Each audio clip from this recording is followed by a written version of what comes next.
जी मान्यवर, बात करते हैं ग्रामीण विकास की आप बात कर रहे हैं।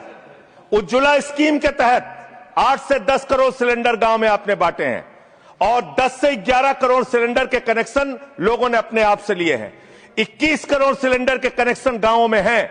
मैं आपके माध्यम से इस सरकार से पूछना चाहता हूं, मध्य एशिया के अंदर जो युद्ध चल रहा है इजराइल और अमेरिका और ईरान के बीच में, आप क्यों इजराइल की चमचागिरी में खड़े हो गए, जिसके कारण से हिंदुस्तान को आज गैस का संकट भुगतना पड़ रहा है। पूरा देश लाइन में खड़ा है, गांव लाइन में खड़ा है, शहर लाइन में खड़ा है, एक एक इलाका लाइन में खड़ा है।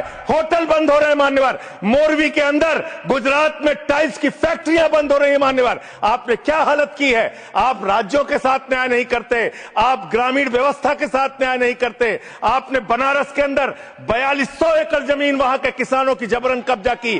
2013 का जो अधिकरण का नियम है वो नियम आपने लागू नहीं किया। वहां लाठियों से किसानों को पीट के प्रधानमंत्री के संसदीय क्षेत्र में जमीनें कब्जा करने का काम आपने किया। जो पंजाब पूरे देश का पीडीएस सिस्टम चलाता है, 50% भागीदारी पंजाब के किसानों की होती है। आपने पंजाब के रूरल डेवलपमेंट का 8000 करोड़ रुपए मार के बैठे हुए। आप बताइए क्यों आपने पंजाब का हिस्सा नहीं दिया, क्यों आप वहां के साथ सौतेला व्यवहार कर रहे हैं। बताइए इस देश को और पंजाब के लोगों को। वहां पर बाढ़ आई, आप भी गए थे मंत्री जी वहां पे दुख जताने के लिए। आपने वहां की भयावह परिस्थितियों को देखा था। बावजूद इसके 1600 करोड़ रुपए की मदद आपने घोषित की थी। 16 पैसे आपने पंजाब को नहीं दिए। 16 पैसे। यह आपकी दुर्भावनापूर्ण नीति है जो राज्यों को भुगतनी पड़ रही है, जो देश को भुगतनी पड़ रही है। और ग्रामीण विकास के नाम पर आपने इस देश के गांव में रहने वाली जनता को लगातार धोखा देने का काम किया है,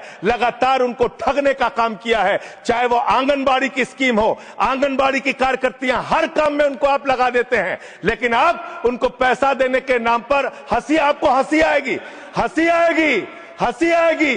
आंगनबाड़ी की योजना गांव में ही चलती है, गांव में ही चलती है, हंसी आएगी आपको। मान्यवर, मैं अंत में एक ही बात कहना चाहता हूं। मंत्री जी ने कहा भागिएगा नहीं, मैं बिल्कुल बैठ के आपकी एक एक बात को सुनूंगा। मंत्री जी, ध्यान से सुनूंगा। जितनी बात मैंने कही है उसका पूरा जवाब दीजिएगा, और अगर आप जवाब नहीं दे पाएंगे तो मुझे भी उस वक्त बोलने का अवसर दीजिएगा।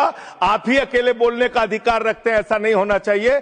और दूसरी बात मान्यवर, दूसरी बात, इस समय भगौड़ा कौन है, ट्रंप की गुलामी कौन कर रहा है, पूरा देश देख रहा है।